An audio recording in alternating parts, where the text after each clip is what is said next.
If addiction treatment were working, relapse wouldn't be the norm, but it is. So the question isn't, why does recovery keep failing people? Hello, I am Dr. K. Paul Stoller, and you may already know I have a webinar on ending addiction with a protocol that actually works at K.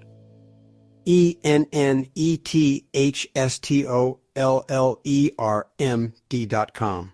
You may never hear about the protocol because it doesn't make big pharma money, but I have just told you about it. Going through withdrawals is always a concern to someone addicted to a chemical, but my protocol does not require an abrupt cessation. My addiction protocol ends the craving while giving the brain something that makes it feel good.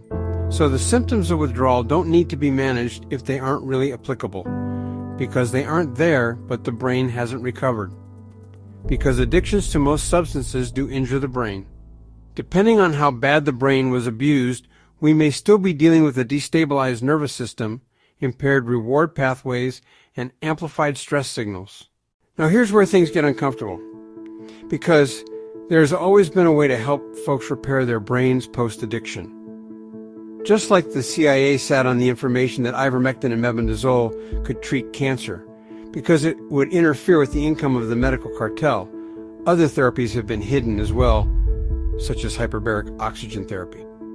Not a drug, but a way to alter oxygen delivery, cellular function, neurological recovery. In a randomized, controlled pilot study, patients in opioid treatment received just 2 sessions of hyperbaric oxygen. They showed improvements in pain, drug craving, withdrawal symptoms. 2 sessions, not months, not years. That should raise questions, don't you think? So, why isn't my protocol or hyperbaric oxygen standard of care? Why are we still relying almost entirely on symptom suppression instead of system recovery? And how many people are relapsing? Because we never addressed the underlying state? Because there is no money in the cure.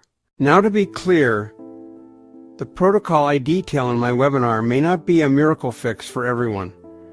I have never tried it on a social media addiction, for example. But when used correctly, it has never failed, and the addition of hyperbaric oxygen therapy could change the hardest phase of recovery. My webinar on ending addictions is at KENNETHSTOLLERMD.com.